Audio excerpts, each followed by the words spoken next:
Hello student, welcome to O2 digital education. My self Amit नागर, science teacher. Student, जो हमारा chapter चल रहा है बेटा, is matter around us pure, वो ऑलमोस्ट हमने कंप्लीट कर लिया है।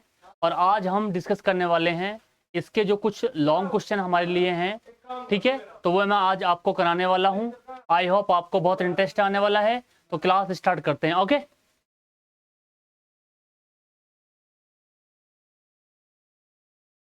लॉन्ग क्वेश्चनों की स्टार्टिंग करते हैं प्यारे बच्चों आज। तो पहला क्वेश्चन है हमारा, आज मैं आपके लिए सिर्फ 2 लॉन्ग क्वेश्चन लेकर आया हूं और इसमें काफ़ी पार्ट हैं और आई होप आपको बहुत इंटरेस्ट आने वाला है इनको करने में। ओके, तो पहला क्वेश्चन है, देखें, पहला कह रहा है कि हाउ डू एटम एग्जिस्ट। जो एटम्स हैं वो किस तरह से क्या होते हैं, एग्जिस्ट होते हैं। क्वेश्चन नंबर 2 है, ये कह रहा है कि व्हाट इज एटोमिसिटी। एटोमिसिटी क्या होती है, ये भी आपको पता होना चाहिए प्यारे बच्चों। तीसरा है, what are polyatomic ions, यानी कि पॉली एटॉमिक आयंस आपके क्या होते हैं।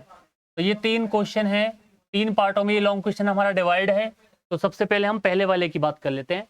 तो पहला वाला कह रहा है, देखो यहाँ पर, atoms of a some element, यहाँ देखिए बेटा, atoms of a some element are not able to exist independently. आपको पता है कि सम एलिमेंट के जो एटम्स हैं वो क्या है, इंडिपेंडेंटली क्या होते हैं, एग्जिस्ट फॉर्म में नहीं होते हैं, स्वतंत्र अवस्था में नहीं रह सकते हैं। क्लियर। अब ये कह रहे हैं कि फोर सच एलिमेंट एटम्स फॉर्म मॉलिक्यूल्स। अब इस तरह के जो एटम्स होते हैं वो क्या बनाते हैं, मॉलिक्यूल्स बनाते हैं।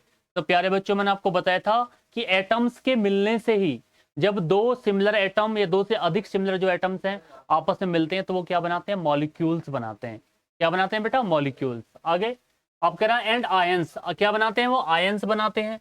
क्लियर। अब कह रहा है, in case of a metals and inert gas atom can exist independently. अगर बात करें किसके बारे में, मेटल के केस में, और जो आपकी जो नोबल गैस होती हैं, नोबल गैस आपकी इनर्ट गैस। इनर्ट गैस का मतलब क्या है, यहाँ देखिए बेटा, इनर्ट गैस में आपका हीलियम हो जाएगा, आपका नियॉन हो जाएगा, आपका आर्गन हो जाएगा। ये हमारी कौन सी गैसें हैं बेटा, ये इनर्ट गैस है। इनर्ट गैस का मतलब नोबल गैस भी इनको बोला जाता है बेटा, नोबल गैसेस। नोबल गैसेस भी इनको कहा जाता है। ये कह रहा है कि सिर्फ ये क्या है कि ये मेटल्स और आपकी जो नोबल गैस होती हैं वही एग्जिस्ट फॉर्म में हो सकती हैं, ठीक है। जो नॉन मेटल्स होती हैं वो आपस में क्या होती हैं बेटा, इंडिपेंडेंट फॉर्म में नहीं हो सकती। क्लियर। तो ये कह रहा है कि जो एटम ऑफ सम एलिमेंट, तो बात यही कह रहा था कि जो मॉलिक्यूल्स बनाते हैं, और मॉलिक्यूल्स कौन बनाती हैं, मोस्टली क्या बनाती हैं बेटा, आपकी नॉन मेटल्स मिलकर बनाती हैं मॉलिक्यूल्स। जैसे मैं आपको बता दूं, यहाँ बताता हूँ, ये H और आपका ये 2H आपस में मिले बेटा, और 2H ने मिलकर एक मॉलिक्यूल बनाया, उसको हम बोलते हैं H2। ऐसी लेता हूं, 2 ऑक्सीजन आपके, 2 ऑक्सीजन में मिलके क्या बना दिया, आपका O2 बना दिया।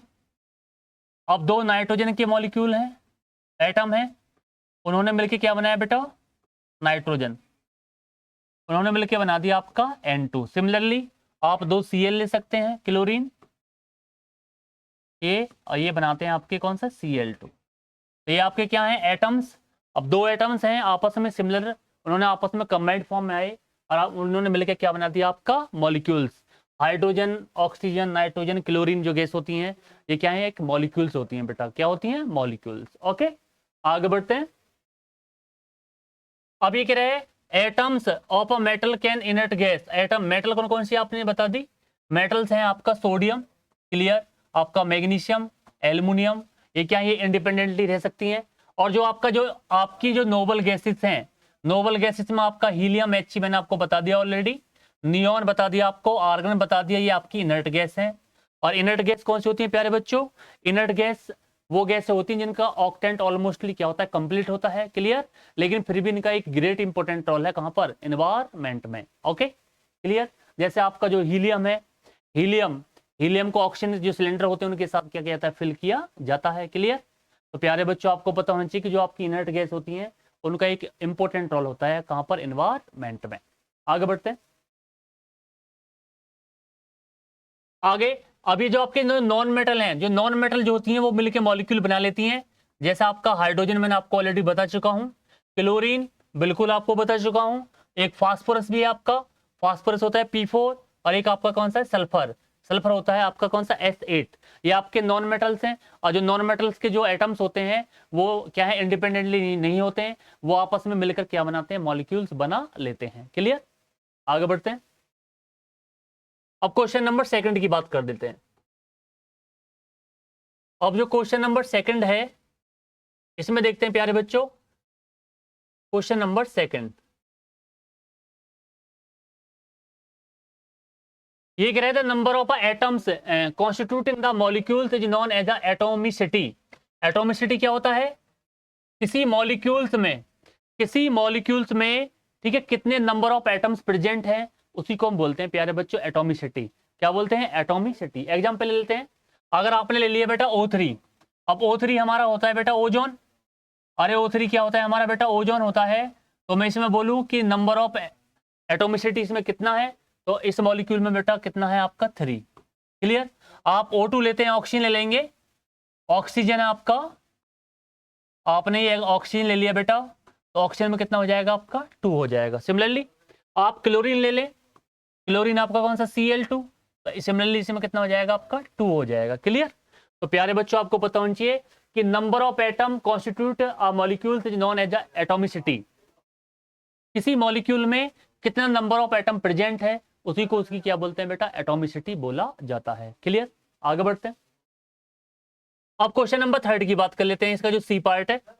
अब इसका जो सी पार्ट है ये कह रहा है ठीक है पॉली एटॉमिक आयंस। अब पॉली एटॉमिक आयंस क्या होते हैं, अब ये कह रहा है कि when more than 2 atoms combine together and act like as atoms with a charge on it called polyatomic ion.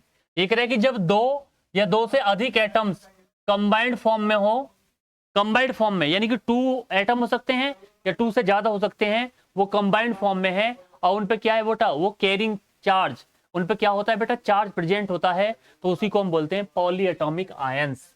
अरे क्या बोलते हैं प्यारे बच्चों, उनको पॉली एटॉमिक आयंस बोला जाता है। एग्जांपल ले लो, मैंने ले लिया हाइड्रोक्सिल आयन, हाइड्रोक्सिल आयन आपका होता है OH माइनस आयन। आपने ले लिया नाइट्रेट आयन, आपका NO3 माइनस आयन होता है। आपने ले लिया अमोनियम आयन, अमोनियम आयन आपका NH4+1 होता है। आपने ले लिया कौन सा कार्बोनेट आयन, कार्बोनेट होता है CO3 माइनस के 2 आयन। आपने बाइकार्बोनेट आयन ले लिया आपका HCO3 और माइनस आयन।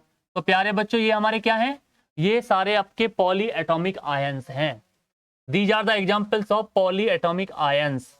अरे ये किसके एग्जाम्पल हैं प्यारे बच्चों, ये सारे एग्जाम्पल हैं आपके पॉली एटॉमिक आयंस। तो कोई अगर आपसे पूछे कि पॉली एटॉमिक आयंस क्या होते हैं तो आप इजीली आंसर कर सकते हैं कि जो ऐसे आयन जिसमें मोर देन 2 एटम्स प्रेजेंट हो और उन पे क्या हो चार्ज हो, उन पे चार्ज हो उसी को बोलते हैं हम पॉली एटॉमिक आयंस। क्लियर, अब क्वेश्चन नंबर नेक्स्ट जो आपका क्वेश्चन नंबर 2 इसकी बात करें, इसमें काफी पार्ट दिए हुए हैं हमें। पहला है आपका क्वेश्चन नंबर जो 2 का फर्स्ट पार्ट है, ये कह रहा था mass of 1 atom of oxygen, एक ऑक्सीजन एटम का हमें मास आइडेंटिफाई करना है। दूसरा है सेकंड, ये कह रहा था mass of 1 mole of oxygen, एक मोल ऑक्सीजन का हमें क्या करना है मास आइडेंटिफाई करना है। और जो क्वेश्चन नंबर जो इसका सी पार्ट है the mass of 1 mole of oxygen gas. और चौथा आपका D the mass of 1 ions of oxygen. और जो क्वेश्चन नंबर जो लास्ट वाला पार्ट है इसका फिफ्थ वाला E the number of atoms in 1 mole of oxygen molecules. Clear, तो यहां देखते हैं पहला है the mass of 1 atom of oxygen. अब मास ऑफ ए वाला पार्ट जो है हमारा मास ऑफ 1 एटम ऑफ ऑक्सीजन। अब 1 एटम ऑफ ऑक्सीजन, ऑक्सीजन आपका वो होता है तो इसका बेटा जो मास होता है 1 एटम का वो कितना होता है 16 ग्राम। कितना होता है बेटा 16 ग्राम होता है। क्लियर, मास ऑफ, अब ये कह रहा था 1 मोल ऑफ ऑक्सीजन और 1 मोल ऑफ ऑक्सीजन एटम क्या होगा 1 mole of oxygen atoms. 1 mole of oxygen atom की वैल्यू कितनी होती है बेटा, वो होती है 6.022 मल्टीपल 10 की पावर 23। इसको आवोगाड्रो नंबर भी बोला जाता है। क्लियर, तो तो अब देखेंगे तो mass of one atom of oxygen कैसे निकालेंगे, यहां देखें मास of one atom of oxygen, oxygen आपका कौन सा बेटा O होता है, तो क्या हो जाएगा is equal to mass of atom, mass of atom कितना होगा हमारा 16, और क्या है कौन सा mass of value of one mole, one mole की वैल्यू कितनी होती है आपकी 6.022 मल्टीपल 10 की पावर 23, क्लियर, इजिकल टू हो जाएगा। जब आप इसे डिवाइड करेंगे तो डिवाइड करने के बाद आ जाएगा आपका कौन सा 2.65, और जो पावर यहाँ पे प्लस में है ऊपर जाने पे किस में हो जाएगी बेटा माइनस में हो जाएगी, तो हो जाएगा आपका वैल्यू आपकी होगी 2.65 मल्टीपल 10 की power 23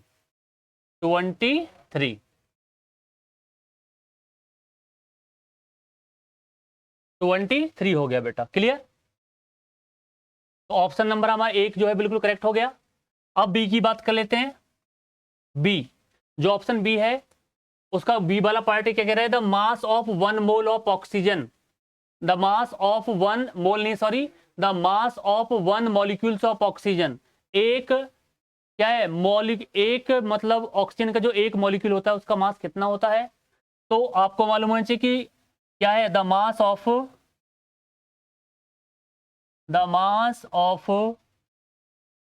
one molecule of oxygen क्या होता है आपका O2 इजिकल टू कितना होगा, अब मॉलिक्यूल में बेटा नंबर ऑफ एटम कितने 2 हैं, तो यहाँ पर कितना करेंगे 2, और एक जो ऑक्सीजन जो एटम होता है उसका मास कितना होता है आपका 16, तो दोनों की जब आप मल्टीपल करेंगे तो कितना हो जाएगा ये 32 क्या हो जाएगा बेटा म्यू हो जाएगा 32 म्यू।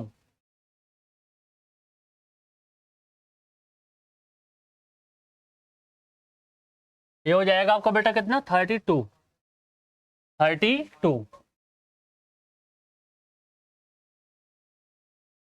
तो प्यारे बच्चों कितना हो जाएगा ये रहा, the mass of one molecule of oxygen O2 is equal to कितना हो जाएगा 2 मल्टीपल 16 इजिकल टू 32 हो जाएगा बेटा आपका म्यू, 32 क्या हो जाएगा आपका म्यू हो जाएगा, ठीक है। तो बी वाला ऑप्शन आपका बिल्कुल करेक्ट हो जाएगा।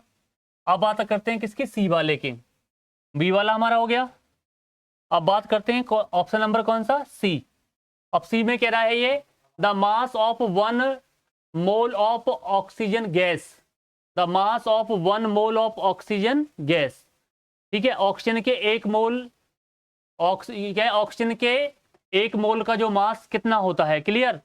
तो यहां देखें सी में मास of one mole of oxygen gas, mass of ठीक है one mole of oxygen, one mole of oxygen कितना होगा बेटा O2 का मास हो जाएगा आपका 32 म्यू, 32 म्यू हो जाएगा, क्लियर 32 म्यू, क्लियर। तो यहां देखें अब one mole of oxygen gas कितना होगा, यहां देखें वन मोल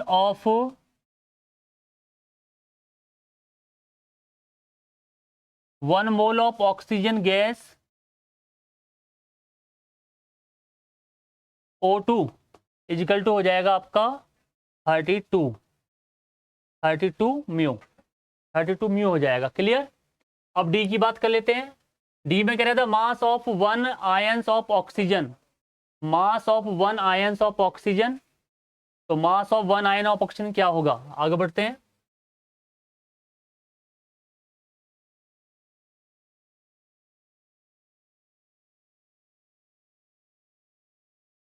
देखें डी वाला पोर्शन जो है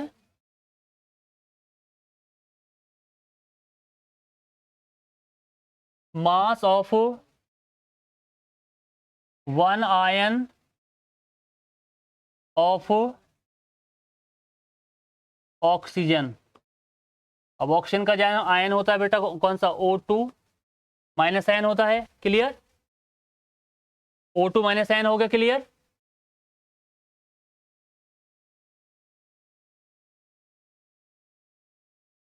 तो यहां देखें 1 mole of oxygen, 1 mole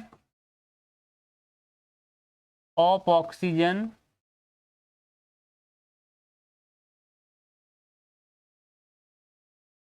one mole of oxygen कितना हो जाएगा 6.022 मल्टीपल 10 की पावर 23, ठीक है, इजिकल टू किसके बराबर हो जाएगा ये 16 ग्राम्स, 16 ग्राम, क्लियर। अब mass of 1 ion of oxygen कैसे निकालेंगे हम, यहां देखें बेटा, mass of 1 ions of oxygen is equal to हो जाएगा, मास ऑफ ऑक्सीजन कितना हो जाएगा आपका 16 और मास ऑफ 1 मोल कितना हो जाएगा 6.022 मल्टीपल 10 की पावर हो जाएगा 23 इजिकल टू हो जाएगा 2.65 मल्टीपल 10 की पावर 23 -23 हो जाएगा, क्लियर। आगे बढ़ते हैं।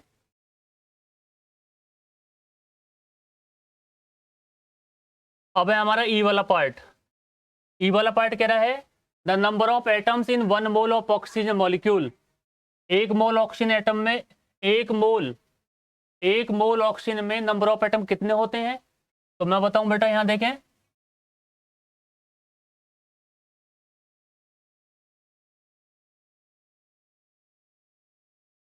Number of atoms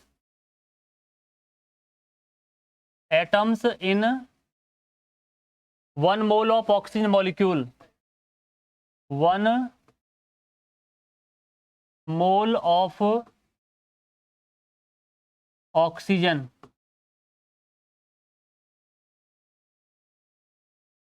molecule. अब ऑक्सीजन मॉलिक्यूल हमारा क्या होता है बेटा O2 है। अब O2 में O2 में नंबर ऑफ एटम कितने हैं बेटा 2। तो क्लियर आपको पता होना चाहिए कि 1 मॉलिक्यूल्स ऑफ O2 किसके बराबर होता है 1